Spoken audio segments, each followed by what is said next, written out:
Hello বন্ধুরা, তো দেখো মিষ্টিগুলো কত সুন্দর হয়ে গেছে। তো দেখো মিষ্টিগুলো কত সুন্দর নরম হয়েছে, হাত দিয়ে চাপ দিলেই কিন্তু নরম। আর এবার তোমাদেরকে আমি একটু ভেঙে দেখাবো।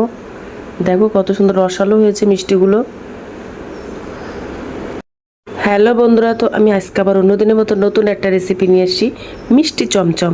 তো এই চমচমটা আমি কিভাবে বানাই, তোমরা শেষ পর্যন্ত ভিডিওটা স্কিপ না করে পাশে থেকে দেখার জন্য অনুরোধ রইল। আর এই মিষ্টিটা কিন্তু একদম কম খরচে, অল্প সময়ে, অল্প উপকরণ দিয়ে বানাবো বাড়িতে। তো এই মিষ্টিটা আমার বানাতে আমার 1 বাটি ময়দা আটা লাগবে। তো আমি এই বাটিটা মেপে নিয়েছি। তোমরা চাইলে অন্য কিছু কাপ কিংবা মেজারমেন্ট কাপ দিয়েও মেপে নিতে পারো। আর দেখো ওর মধ্যে আমি 1 চামচের 4 ভাগের 1 ভাগ বেকিং সোডা দিচ্ছি, আর 4 ভাগের 1 ভাগ বেকিং পাউডার।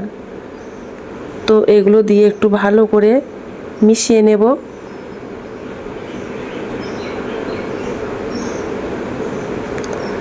মেশানো হয়ে গেছে, এবার আমি 3 চামচ ঘি দিয়ে দেব।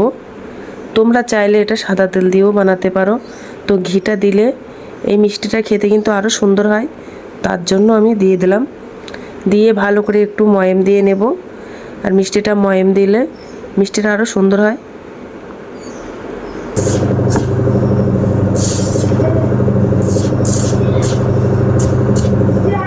তো ময়ামটা দেওয়া হয়ে গেছে, এবার আমি জল দিয়ে দেব।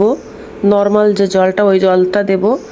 আর জল অল্প করে দেব, কেননা বেশি করে দিলে ডোটা নরম হয়ে যেতে পারে। আর এই ডোটা আমি একটু শক্ত করে বানাবো। তো দেখো ডোটা বানানো হয়ে গেছে, একেবারে শক্তও করে নিই বা একেবারে নরমও করে নিই। যেগুলো আমরা বানিয়ে নেব। তো এবার মিষ্টিগুলো আমি বানিয়ে নেব। এবার আমি ছোট ছোট করে কিছুটা লেচি কেটে নেব। তো দেখো লেচি কাটা হয়ে গেছে।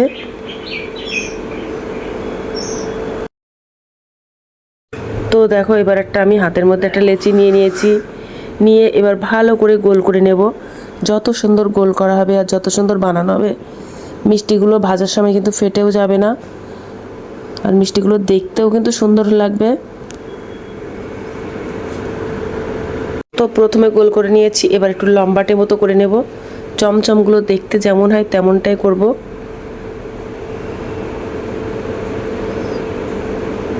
তো ভালো করে গোল করে নেব। নিয়ে এবার একটু আঙুল দিয়ে একটু চেপে চেপে দেবো উপর থেকে। একটু হাত দিয়ে চেপে চেপে দেবো, চ্যাপটা মতো করে দেব। তো দেখেছো কত সুন্দর হয়েছে চমচমটা বানানো। তো আমি এইভাবে বানিয়ে নেব, আর বাদ বাকিগুলো সব। তো চমচমগুলো সব বানানো কমপ্লিট হয়ে গেছে। এবার আমি একটা কড়াই দিয়ে দিয়েছি উনানে। তো এবার আর চমচমগুলো ভাজা করে নেব। তো প্রথমে আমি উনানের আঁচটা কিন্তু একদম আস্তে করে দিয়েছি।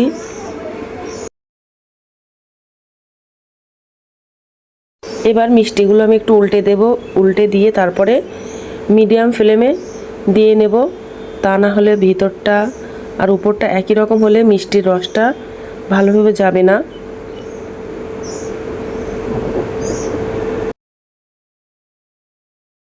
তো দেখো মিষ্টিগুলো লাল লাল করে ভাজা করা হয়ে গেছে।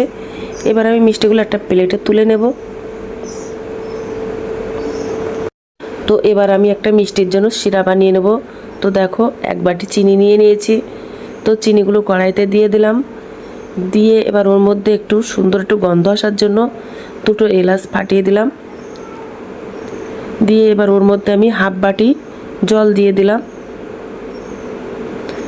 দিয়ে এবার একটু চিনিটা ভালো করে গলিয়ে নেব। একদম কিন্তু গাঢ় কোনো শিরা বানাবো না, জাস্ট একটু চিনিটা বেশ ভালো করে একটু গলিয়ে নেব।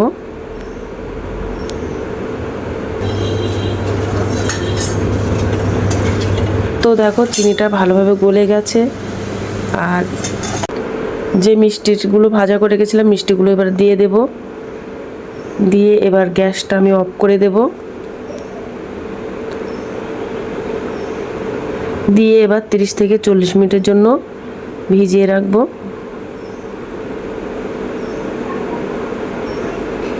আর একটা ঢাকনা চাপা দিয়ে দেবো। তো কিছুক্ষণ পরে চলে এসেছি। তো এবার একটু মিষ্টিগুলো উল্টে দেব। কেননা এক সাইডটা ভিজে যাচ্ছে, আরেকটা সাইড ভিজবে না, তার জন্য।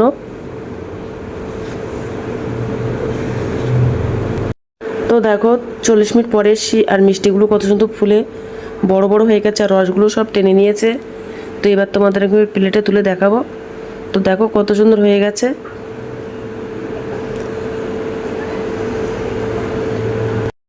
তো মিষ্টিগুলো এবার একটা প্লেটে তুলে নিয়েছি। এবার আমি ওই মিষ্টিগুলো একটু গুঁড়ো দুধ দিয়ে কোট করে নেব। তো তোমাদের যদি মাওয়া থাকে বা অন্য কিছু হয়ে থাকে, তোমরা সেটা দিয়ে কোট করে নিতে পারো। তো দেখো আমি গুঁড়ো দুধ দিয়ে দিয়েছি, দিয়ে ওর মধ্যেও একটু ঘি দিয়ে দেব, দিয়ে দুধটা বেশ ভালো করে একটু মাখিয়ে নেব। মেখে একটু বেশ গোটা গোটা মতো হয়ে দানা দানা মতো।